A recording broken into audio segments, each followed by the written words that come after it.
Assalamualaikum warahmatullahi wabarakatuh. Salam sejahtera untuk kita semua. Perkenalkan, nama saya Herdian Farisi SPMM dengan NIDN 0626098601 dan NUPTK 92587646651302213. Saya merupakan dosen pada program studi manajemen Fakultas Sosial, Ekonomi, dan Humaniora Universitas Nahdlatul Ulama Purwokerto. Saat ini saya sedang mengikuti sertifikasi dosen gelombang 1 yang diselenggarakan oleh Kemendikti-Saintek tahun 2025. Saat ini saya melakukan penyusunan dokumen pernyataan unjuk kerja Tridharma Perguruan Tinggi atau biasa disebut dengan PDD UKT PT Unsur Pengajaran. Saat ini saya akan memaparkan salah satu mata kuliah yang saya ampu, yaitu Manajemen Pemasaran dengan kode mata kuliah SHM 2207B jumlah 3 SKS yang merupakan mata kuliah wajib pada semester kedua. Ada 3 aspek yang akan saya sampaikan, yaitu biasa disebut dengan DIA yang terdapat dalam pengajaran. Yang pertama adalah aspek delivery atau penyampaian materi. Yang kedua ada interaction atau interaksi dengan mahasiswa. Yang ketiga itu ada assessment atau penilaian mahasiswa. Yang pertama terkait delivery yang akan saya sampaikan, yaitu terkait dengan deskripsi mata kuliah manajemen pemasaran, yaitu memberikan bekal pengetahuan keterampilan mahasiswa dalam berbagai hal yang berkaitan dengan pemahaman dasar manajemen pemasaran, yang meliputi memahami manajemen pemasaran, menganalisis peluang-peluang pemasaran, mengembangkan strategi pemasaran, membentuk tawaran pasar, dan mengelola dan mendukung program pemasaran. Pada capaian pembelajaran yang pertama pada mata kuliah ini, yaitu menunjukkan sikap bertanggung jawab atas pekerjaan di bidang keahliannya secara mandiri. Yang kedua yaitu menguasai konsep teori dalam ilmu manajemen dan penerapannya dalam berbagai tipe organisasi, baik bisnis maupun non-bisnis pada tingkat lokal, nasional maupun global.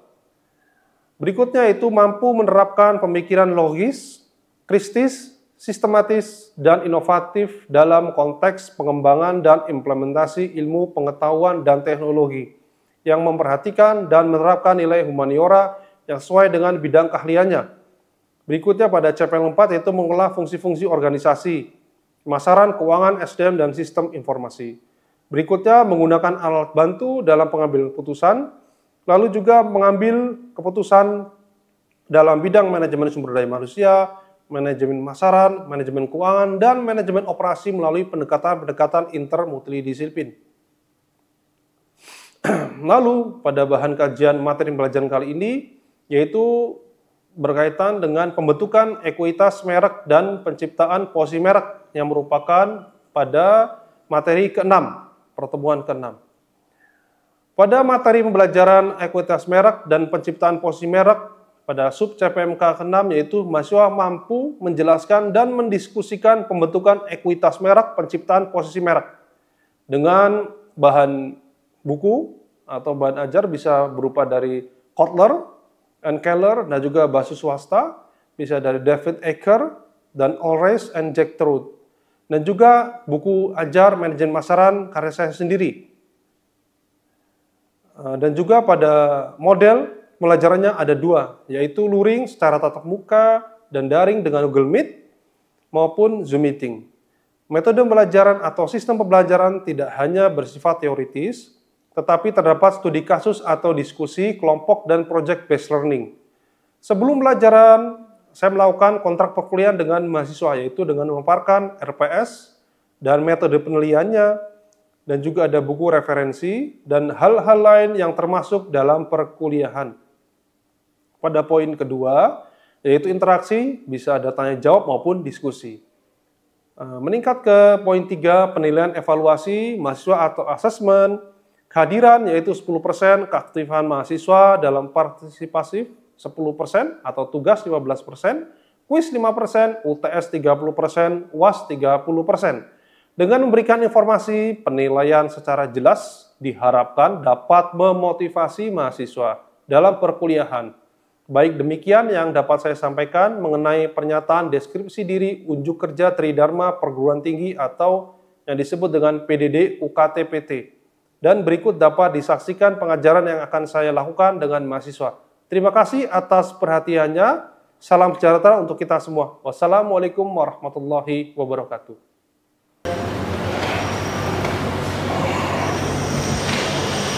Ya, assalamualaikum warahmatullahi wabarakatuh. Selamat pagi, salam sejahtera untuk kita semua. Bagaimana kabarnya? Alhamdulillah, baik.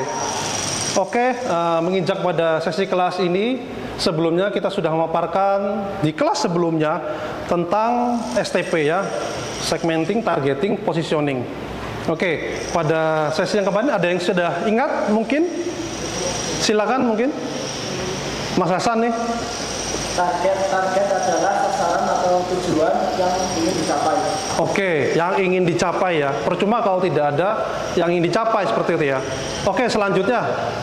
Positioning itu adalah bagaimana perusahaan ingin produknya diingat dan dilihat secara langsung oleh konsumen di dalam pikiran mereka. Oke, betul. Persepsi ingin diingat ya, sebagai supaya tidak lupa lagi. Oh, ternyata brand tersebut selalu terngiang-ngiang gitu ya. Oke, siapa lagi mau jawab? Oke, Mas ya. Jadi segmen itu pembagian kelompok dengan kriteria tertentu. Oke, pembagian kelompok dengan kriteria tertentu. Oke, berarti sudah pada paham semua ya. Oke, pada hari ini kita akan menginjak tentang materi brand. Oke, ya, brand. Di sini, ya, untuk manajemen pemasaran di sub pembentukan ekuitas merek dan penciptaan posisi merek, deskripsi sub CPMK 6-nya ini adalah diharapkan ya. Ini manajemen pemasaran bertujuan agar mahasiswa mampu menjelaskan dan mendiskusikan pembentukan ekuitas merek serta penciptaan persepsi merek. Dan ini juga mencakup pemahaman tentang bagaimana sebuah perusahaan mengembangkan positioning yang efektif, bisa mengidentifikasinya, menganalisisnya, juga sampai persaingannya, seperti itu ya. Lalu juga ada di sini untuk membedakan merek, karena kita tahu kalau misalnya nggak ada merek kita tidak bisa membedakan, betul? Oke, sampai pada mengukur, mengelola ekuitas merek serta konsep arsitektur merek dan ekuitas pelanggan. Oke. Bisa dibaca Mas, apa? Bisa Pak. Apa yang membuat Anda memilih smartphone tertentu dibandingkan ribuan lainnya? Oke, biasanya apa? Yang suka orang kok kadang-kadang milih HP mungkin karena merek. Kamera, merek, betul, karena merek pertama. Orang kadang-kadang karena apa? Penyimpanannya juga bisa, memorinya, betul. Tadi karena merek, karena harga juga bisa kan? Karena kamera. Nah, kadang-kadang orang suka kan yang pixelnya agak besar ya. Karena udah zaman sekarang gitu kan, sukanya seperti itu ya. Lalu yang kedua, mengapa ada kafe yang selalu ramai sementara yang lain sepi? Ya kan, banyak sekali ya saat ini ya. Banyak kafe di Purwokerto. Ya, dulu zaman saya tidak ada, sekarang luar biasa banyak sekali. Ya, anak Gen Z sekarang lebih suka nongkrong di warung kopi atau kafe untuk validasi. Ya, itu kan zamannya mereka. Ya, kalau zamannya saya beda lagi. Mungkin warung kopi kecil sudah biasa, sudah enak, sudah nyaman gitu ya. Zaman berbeda memang. Oke, oleh karena itu memang jawabannya adalah pada sebuah konsep ajaib yang kita sebut dengan merek. Betul sekali. Oke, apakah hari ini dimulai dengan aktivitas sebuah brand? Pagi bangun, mandi kan? Sikat gigi? Apa nggak sikat kan? Nggak mungkin. Ya, sekali kan, ada merek nggak? Di sabunnya ada mereknya? Oke, di sikat giginya pasti ada mereknya kan? Ya, sampai begitunya. Bangun tidur, misalkan Anda pegang HP kan, mesti udah ada mereknya kan? Apakah entah itu iPhone, apakah itu memang Xiaomi, Oppo, ya kan? Mau kamar mandi juga ada mereknya, ya kan? Pakai sabun juga ada mereknya kan? Oke, semua pasti berhubungan dengan merek. Oke, ini ada merek. Siapa yang bisa mau bantu baca? Saya. Ya, jadi merek itu adalah istilah tanda, lambang atau desain atau kombinasi yang dimaksudkan untuk mengidentifikasikan barang atau jasa dari salah satu penjual atau kelompok penjual yang mendefinisikan Oke, mendiferensiasikan mereka dari pesaing. Jadi membedakan. Kalau misalkan mas mbaknya begitu masuk Alfamart, di kepala sudah yang ditujukan ya, saya mau beli apa? Atau mau beli apa? Pasti pakai nama kan? Nggak mau beli apa? Diem aja gitu, bingung kan? Saya sudah ada kata saya mau beli apa? Beli Indomie, ya kan? Ada udah merek kan? Beli apa? Beli Pepsodent, sudah ada merek di situ, ya kan? Kalau misalkan tidak ada merek, bingung nanti. Kenapa? Apa yang mau dicari? Udah gitu, dari pekerja juga kalau misalkan dia mau stok 6 punya barang, pasti ada nama mereknya kan. Jumlah berapa penjualan hari ini, ya kan. Itu semua dengan merek atau brand gitu ya. Oke, ini salah satu bapak merek ya yang modern, namanya David Allen Ecker. Kalau Kotler itu bapak pemasaran modern ya. Nah, ini dia berbicara adalah penciptaan model Ecker, sebuah model pemasaran yang memandang ekuitas merek sebagai kombinasi dari kesadaran merek. Ya, jadi brand awareness di situ. Ada loyalitas merek, asosiasi merek, dan model ini menguraikan perlunya mengembangkan identitas merek, brand identity, begitu ya. Oleh karena itu di sini dikembangkan identitasnya yang merupakan serangkaian asosiasi merek unik yang mewakili apa yang diperjuangkan merek dan menawarkan kepada pelanggan citra merek yang dicita-citakan. Harapannya besar, begitu ya. Ini menurut bapak merek modern ya di sini ya. Oke, ini salah satu atau dua bukunya, ciptanya dari David Ecker di sini ya. Ada Creating Signature Stories, ada Brand Leadership juga, karya dari Ecker juga di sini. Ini bisa dibaca-baca, pasti kan rajin mahasiswa kan, suka perpustakaan dan membaca ya. Betul? Betul. Ya, harus semangat mahasiswa itu. Oke. Di sini kayaknya agak putih tulisannya ya. Nah, kalau Anda memilih nama brand yang benar, itu Anda sudah memenangkan setengah peperangan. Menurut Jack Trout di sini ya. Ini salah satu brand juga. Karena nama yang tepat dapat mengaruhi keputusan pembelian customer. Ya. Contohnya, kalau ada brand sepatu, mereknya apa ini? Ada Udu mereknya. Contohnya, ya kan? Kalau ada brand sepatu, mereknya ada Udu. Lalu apa yang terlintas di pikiran mahasiswa? Kurang bagus. Mereknya aneh. Kalau misalkan Ronaldo memakai sepatu ada Udu, aneh nggak? Aneh. Aneh kan? Ya, kita tampilkan Ronaldo pakai sepatu ada Udu, aneh, ya kan? Oleh karena itu apa? Oleh karena itu artinya adalah belum menjadi brand, hanya sekedar nama. Hanya sekedar nama, belum menjadi sebuah makna, hanya nama saja. Makanya kalian juga dinamakan oleh orang tua kalian pasti ada maknanya kan? Nggak seperti yang tadi itu nama itu. Ya, oleh karena itu semua pasti ada maknanya. Nah, coba kalau brand sepatu namanya seperti ini, apa yang di pikiran Anda semua? Brand? Brand terkenal, berkualitas. Sepatunya awet. Sepatunya atlet, awet. Nah ini Nike. Kenapa itu? Berarti asosiasinya adalah sepatu mahal, logonya ada centangnya, betul? Dan juga sepatunya atlet, awet, sepatunya olahraga. Ya, oke. Jadi brand itu nama dan makna, ya kan? Nama dan makna. Jadi bukan hanya nama saja menempel di sebuah produk, ya, tapi tanpa makna. Jadi kalau mahasiswa juga ingin membuat usaha yang ada nama brandnya, itu sangat penting sekali. Jadi ada nama tapi ada makna, filosofi di balik nama itu ya, sehingga akan dikenal brand tersebut. Oke. Ini juga ada tipsnya, pastikan nama brand Anda dapat menciptakan yang sesuai dengan value brand Anda. Oke, di sini ada temukan value unik brand atau positioning Anda. Nah, di sini ada dalam membangun brand ada 3 step. Pertama ada brand blueprint, makna atau ide. Dan juga sih ada brand delivery, komunikasi tiap hari atau rutin, dan juga ada terakhir brand evaluasi, perlu dievaluasi. Ya, apakah ini memang bagus? Ya kan, bisa sampai seterusnya prospeknya cerah. Ya, ada evaluasi di situ. Nah, ini yang brand delivery di sini ada visual identity, nama, logo, komunikasi, saluran distribusi. Nah, produk itu sendiri sesuai dengan janjinya.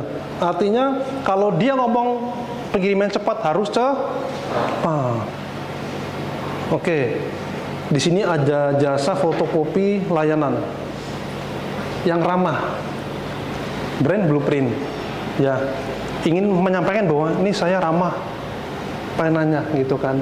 Mengutamakan layanan. Ada brand delivery layanannya. Lalu kemudian suatu ketika omsetnya turun. Bisnisnya yang salah siapanya? Disalahkan pelayanannya kan, ramah kan.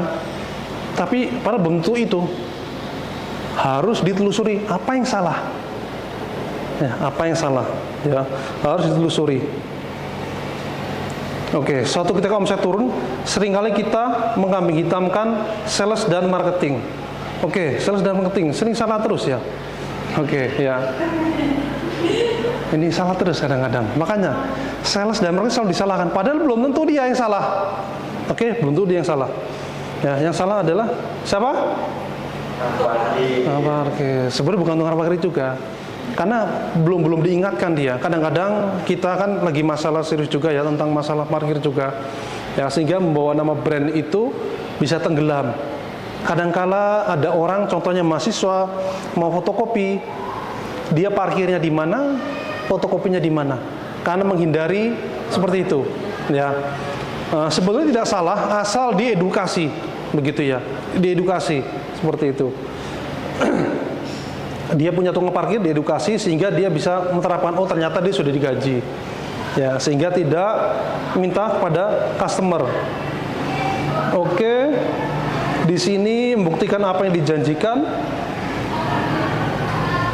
seperti online shop fast respon. Anda beli misalkan, beli apa misalkan, beli baju. Katanya tulisannya di situ online shop fast respon. Semenit nggak dibalas, 3 menit nggak dibalas, 4 menit nggak dibalas. Lama-lama bisa berpindah ke lain hati nggak? Merek lain, pindah kan? Oke. Ini artinya membuat janji ya. Direspon sebelum Anda berkedip. Karena apa? Karena janji itu harus terbukti. Nah, ini berikutnya ada Kevin Lane Keller dan David Ecker. Ini salah satu jurnalnya. Sebelum ke sini, ada yang mau ditanyakan? Belum Mas ya? Mungkin? Silakan. Dia sudah dijelaskan apakah brand itu sangat penting untuk sebuah UMKM? Oke, apakah brand itu penting untuk UMKM ya? Siapa yang menjawab? Oh iya, rajin sekali emang nih Mas Imron. Silakan. Saya izin menjawab, Pak. Sebetulnya tadi sudah dijelaskan terkait brand atau merek itu sangat penting dan sangat berpengaruh sekali. Karena apa? Karena brand atau merek itu adalah sebuah identitas dari suatu usaha yang kita bangun. Bagaimana jadinya ketika kita tidak mempunyai nama, maka dari itu konsumen tidak bisa mengenali usaha kita, dan itu bisa mempengaruhi juga ke pemasaran usaha kita. Bisa jadi kalau kita tidak mempunyai nama brand itu, usaha kita bisa jadi tidak jalan. Jadi kesimpulannya itu sangat penting. Oke, kesimpulannya sangat penting brand itu ya. Jadi untuk mengingat ya, untuk mengingat sebuah produk, oh ternyata produk itu rasanya seperti ini. Teringat adalah namanya. Nah, Anda misalkan seorang mahasiswa ingin beli nasi goreng. Ya, kalau tidak ada namanya nasi goreng Pak Budi, atau istilahnya karena di pojok tulisnya nasi goreng pojok, pun tidak tahu ya. Oleh karena itu nama itu sangat penting. Terlebih lagi untuk UMKM. Ya, karena ingin besar, ingin mendunia, otomatis harus dinamakan. Begitu. Oke, bagus sekali Mas Imron sudah menjawab. Siapa lagi yang bertanya, silakan. Masalah brand tadi. Saya bertanya, jadi kan sudah dijelaskan tentang produk dan brand kita. Jadi saya ingin bertanya, antara produk dan brand itu lebih baik mana dulu yang untuk memulai usaha kita? brand dulu atau produksi dulu, atau misalkan sudah jalan dulu karena sudah terlanjur nih, sudah punya produk nih, ya kan? Jadi kalau misalkan usaha itu masih kecil, bisa dicek ombak atau cek pasar dulu, dites dulu bagaimanakah produk itu bisa berjalan atau tidak di pasaran, begitu ya. Ketika sudah berjalan di pasaran, oh ternyata banyak yang suka nih. Oleh karena itu perlunya sebuah penamaan supaya bisa mengingat, oh ternyata ini ada barang tersebut yang sama jenisnya tapi namanya berbeda. Oleh karena itu diingat, jangan sampai nanti ketika mau beli produk nggak ada namanya, hanya plastik saja kosong tanpa nama, sangat krusial. Ya itu kalau misalkan dari awal ya. Kalau misalkan memang dia brand dulu pun ya juga nggak apa-apa. Ya tergantung. Contohnya kita tahu ada jualan yang snack kiloan.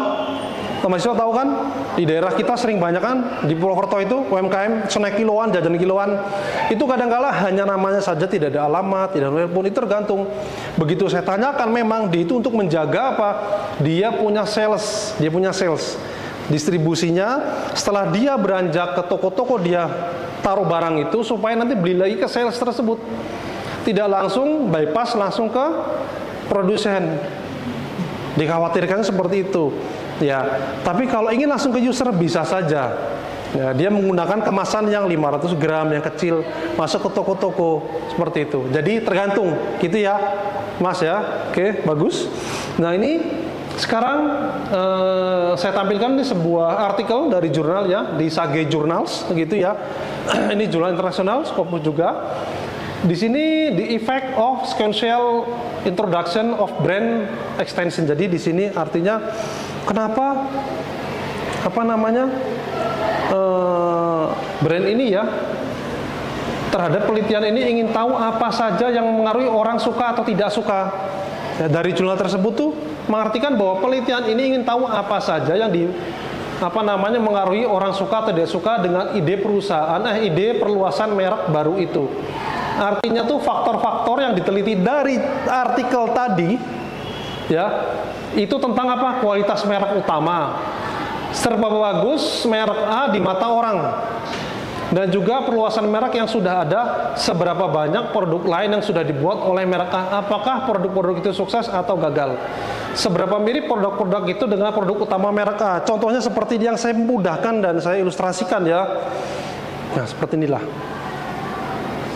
Ini apa Mas? Indomie. Tahu kan Indomie? Tahu. Iya, selera aku Indomie. Iya, oke. Ini Indomie ya. Indomie itu di sini ada merek, ada cabai hijau, ada vegan. Tapi di sana kok ada namanya merek Indomie Food, Adult Food itu yang model bentuknya mie goreng yang sudah seperti kita familiar gitu ya. Nah, ini adalah penelitiannya itu sebenarnya itu kalau dia ada produk baru, ketika gagal produk baru itu pengaruh nggak sama produk lamanya, namanya, brandnya, apakah dia bisa terpuruk atau biasa saja? Maksud sampai di sini? Maksud ya sampai di sini. Jadi artinya setelah diteliti, walaupun produk itu yang baru jatuh, ternyata produk lamanya tidak terlalu signifikan jatuhnya. Artinya di situ masih bisa survive atau bertahan. Makanya sekarang produk-produk ini kan udah nggak ada. Ada ini pojok sana. Oke, ini ada studi kasus di sini ya. Studi kasus ini nanti bisa dilihat, bisa dibaca, nanti bisa dicatat juga ya. Di sini ada toko roti brownies Lumer Batu Raden, terkenal dengan maskot brownies Lumer yang sukses menarik pengunjung. Namun produk lain seperti bolu cake pisang Lumer juga menjadi favorit konsumen sebagai oleh-oleh khas Purwokerto di tempat kita ya. Bagaimana sebaiknya perusahaan mengelola kedua produk ini? Bagaimana? Yang pertama, strategi merek utama. Apakah brownies Lumer Batu Raden harus tetap fokus pada kampanye berbasis maskot brownies Lumer? Jadi artinya apakah brownies Lumer itu tetap fokus ya? Yang kedua ini, haruskah bolu cake pisang Lumer itu dipisahkan? Artinya ini kan ada dua, yang satu bolu yang Lumer itu di Batu Raden, dan juga ada yang maskot brownies Lumer. Sedangkan yang maskotnya kan brownies Lumer. Nah, yang bolunya itu baru ada. Tapi orang ke toko tersebut sering belinya itu. Oke, mahasiswa-mahasiswa semua, di sini ada studi kasus FGD ya. Otomatis di sini nanti bisa berkelompok tugasnya gitu ya. Ada ketuanya di situ, koordinasi saja dengan teman-temannya di situ. Nanti setelah ada pertanyaan 1, 2, 3 bisa diusulkan, masing-masing punya ide, dituangkan ke dalam tulisan tersebut dan kita diskusi. Oke, untuk pertemuan di minggu depan. Oleh karena itu, minggu depan sudah siap dan kita langsung berdiskusi bersama kelompok masing-masing. Oke, mungkin dari saya itu saja. Terima kasih untuk hari ini. Mudah-mudahan semua dalam keadaan sehat selalu. Amin. Oke, saya tutup. Wassalamualaikum warahmatullahi wabarakatuh.